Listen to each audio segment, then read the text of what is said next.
wanted to show you how to make your first stitch after you've made your foundation chain.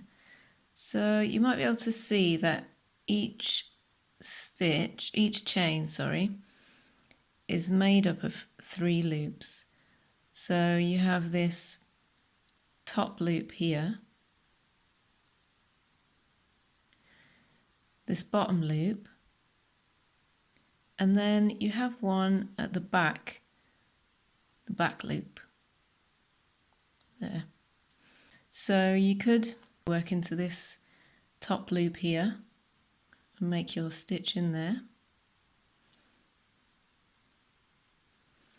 You could go into the top loop and the back loop together like that and make your stitch like that. Or you could just work into that back loop like that.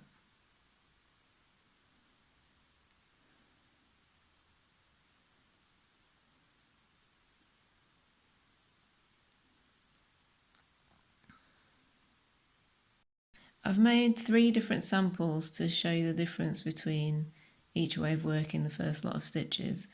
So this is the first one. This is where I was working in just the top loop.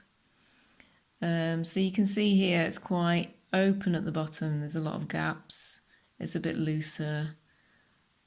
So that's the first one.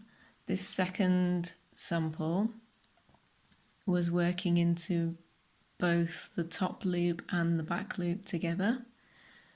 It's a bit tighter at the bottom, which is nice and neat.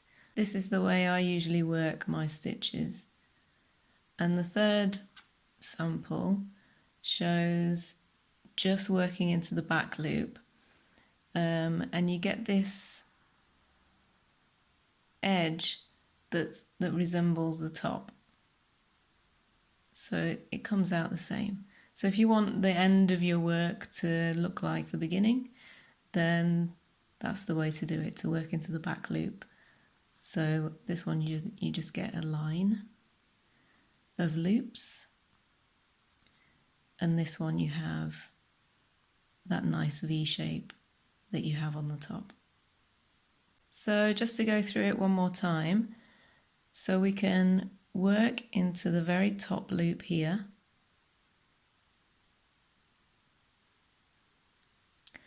or work into the top and the back loop together like that.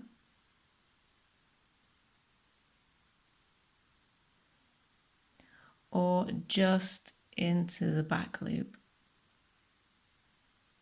like that. So all 3 options are fine, it's just however you want the outcome to look, really. And that's it. Head to the next video to find out where to insert your hook on your second row.